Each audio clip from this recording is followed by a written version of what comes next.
Tabuk City Newsbreak.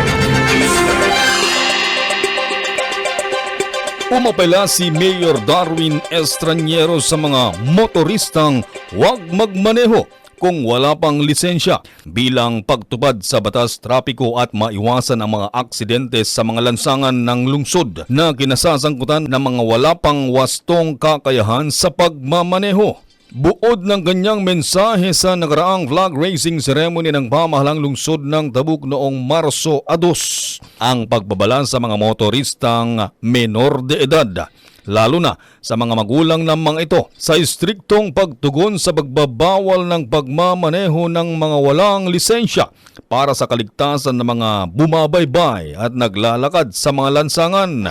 Naunong, nagito yung motorista niya, Pet Cruz. You know what I did?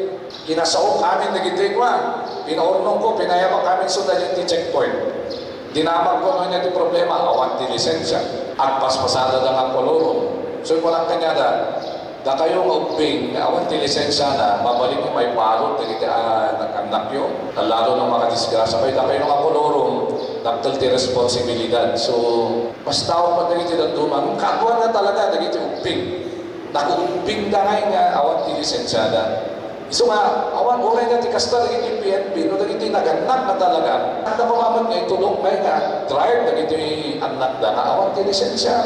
Tano maiwasan ti disgrasya. Ayon sa datos na nakalap mula sa Disaster Response Cluster ng pamahalang lungsod, nakapagtala ang lungsod ng kabuuang 69 na aksidente sa daan mula Oktubre hanggang Disyembre ng nakaraang taon, kung saan may 85 individual ang naaksidente bunga nito. Mula sa 85 biktima, 4 rito ang namatay. Base sa datos, may naitalang 33 individual na nagmamaneho na walang lisensya. 43 naman ang nagmamaneho na walang protective gear o helmet, habang 31 rito ay lasing o nakainom ng alak. Base sa pag-aaral ng Communications Research Division ng City Public Information Office, karamihan sa mga insidente ay kinasasangkutan ng mga motorsiklo. Kabilang sa sanhi o rason ng aksidente ay dahil sa human error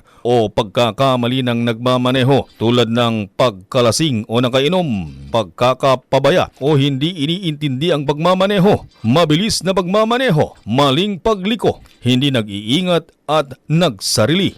Karamihan sa pinsali nito ay naging kritikal sa mga biktima at sa nagmamaneho. Nagiging sanhi rin ang masamang kondisyon ng kalsada at mga ligaw na hayop sa lansangan. Karamihan sa mga nasabing aksidente ay nangyari sa kahabaan ng Bulanao-Dagupan-Balong Provincial Road.